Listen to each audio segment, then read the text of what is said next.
Hello YouTube. This is my Remington 742, or sorry, 7400. And I got this at an auction. I got it cheap because it didn't work. They sold it as a parts gun and I couldn't figure out why. So I got it home and I took it to the range and it would not cycle. It wouldn't even try to eject a shell or bring a new one up.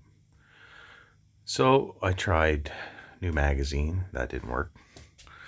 And then I took it apart and cleaned it, put it back together, and that didn't work. And then I sent it to the gunsmith, and he called me back a couple weeks later and said he couldn't get it to work. He tried cleaning the gas port, he tried cleaning the chamber, he polished the chamber, and also said that this gun was like immaculate, like brand new, like it must have had this issue all along and nobody's ever shot it. So anyway, I got it back from the gunsmith and I did some research, and I found an old Remington brochure that said that the orifice of the gas port in a 30-06 742 should be 0.085 to 0.087 thousandths of an inch in diameter. And I tried to put first I tried to find that size drill bit and I couldn't find one at Princess Auto or Canadian Tire, so I'd have to order one online.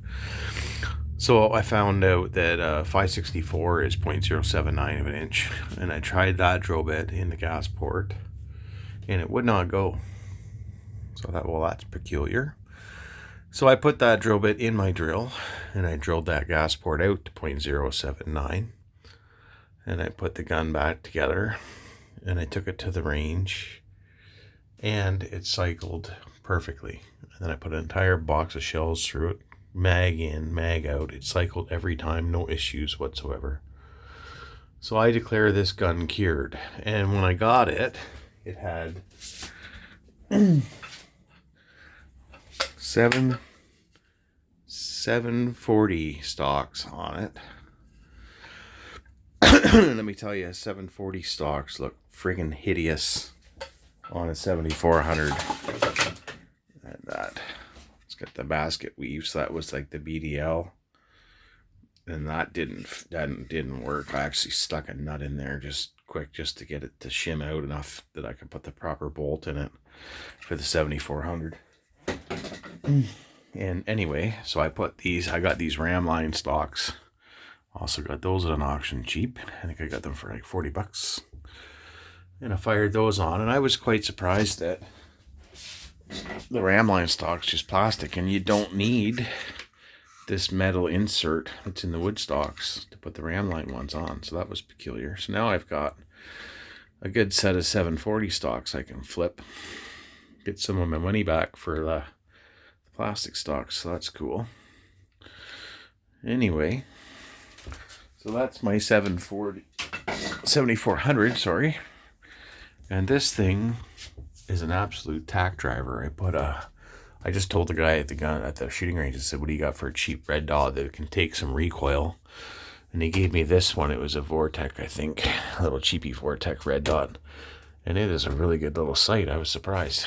And this thing actually gets like 50 yards. I'm getting like half-inch groups, so it's probably a 1 MOA gun, which is really odd for an autoloader, which is cool too. And it's working out really good. And I got this gun cheap. I think I paid $250 for it at the auction, plus the buyer's fees and the shipping. It was about $350 to my door. And the gunsmith charged me nothing because he couldn't fix it. And I put $40 into stocks, and probably the sight doesn't really count. I put like $80 sight on it. And this thing's an absolute perfect weapon now. It cycles great, shoots great, it's accurate. So I'm going to take this Bambi killing in a couple weeks here, along with my old 742 with the Boyd stocks on it, because the dogger has a brand new dog with long legs, and I don't think anything but an autoloader will keep up to that dog. So we will see. Anyway, thanks YouTube. This is my 7400 Remington. Oh, it's in 30-06, in case I never said that. and it works slick. Anyway, that's it. See you later.